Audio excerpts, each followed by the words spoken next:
heavens, why does my blood thus muster to my heart, making both it unable for itself, and dispossessing all my other parts of necessary fitness? So play the foolish throngs with one that swoons, come all to help him, and so stop the air by which he should revive, and even so the general, subject to a well-wished king, quit their own part, and in obsequious fondness crowd to his presence, where their untaught love must needs appear offence. How now, fair maid? I'm come to know your pleasure. That you might know it would much better please me than to demand what 'tis. Your brother cannot live. Under your sentence? Yea. When, I beseech you, that in his reprieve, longer or shorter, he may be so fitted that his soul sicken not? Answer to this. I, now the voice of the recorded law, pronounce a sentence on your brother's life. Might there not be charity in sin to save this brother's life? Please you to do it. I take it as a peril to my soul. It is no sin at all, but charity. Pleased you to do it at peril of your soul were equal poise of sin and charity. That I do beg his life. If that be sin, heaven let me bear it. You granting of my suit, if that be sin, I'll make it my morn prayer to have added to the faults of mine and nothing of your answer. Nay, but hear me. Your sense pursues not mine. Either you are ignorant or seem so craftily, and that's not good. Let me be ignorant and know nothing good, but graciously to know I am no better. Thus wisdom wishes to appear most bright when it doth tax itself. But mark me, to be received plain, I'll speak more gross. Your brother is to die. So? And his offence is so, as it appears, accountant to the law upon that pain. True.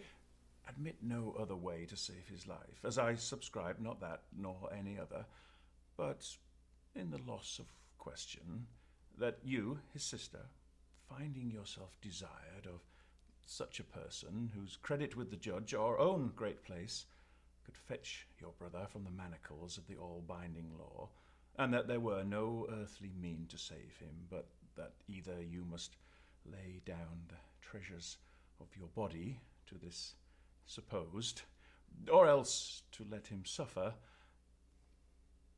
what would you do? As much for my poor brother as myself. That is, were I under the terms of death. The impression of keen whips I'd wear as rubies, and strip my body to death as to a bed that longing have been sick for, ere I'll yield my body up to shame. Then must your brother die? And for the cheaper way.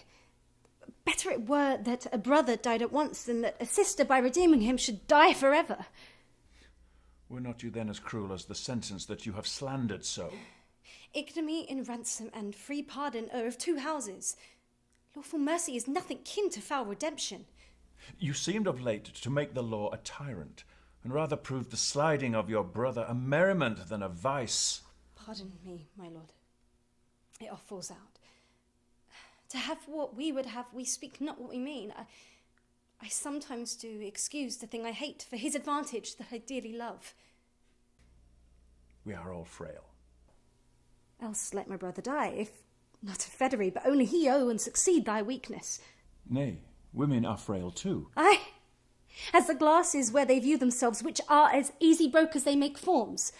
Women, help heaven, men, their creation are in profiting by them. Nay, call us 10 times frail, for we are as soft as our complexions are, and credulous to false prints. I think it well, and from this testimony of your own sex, since I suppose we are made to be no stronger than faults may shake our frames, let me be bold. I do arrest your words. Be that you are, that is, a woman. If you be more, you're none. If you be one, as you are well expressed by all external warrants, show it now, by putting on the destined livery. I have no tongue but one. Gentle, my lord, let me entreat you speak the former language. Plainly conceive, I love you.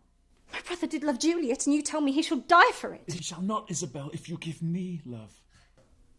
I know your virtue hath a license in it, which is a little fouler than it is to pluck on others. Believe me, on mine honour, my words express my purpose. Little honour to be much believed. Oh, most pernicious purpose seeming. seeming.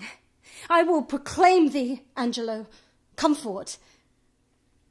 Assign me a present pardon for my brother, or with an outstretched throat I'll tell the world aloud what man thou art. Who will believe thee, Isabel? Answer me tomorrow, or by the affection that now guides me most, I'll prove a tyrant to him. As for you, say what you can. My false always your true.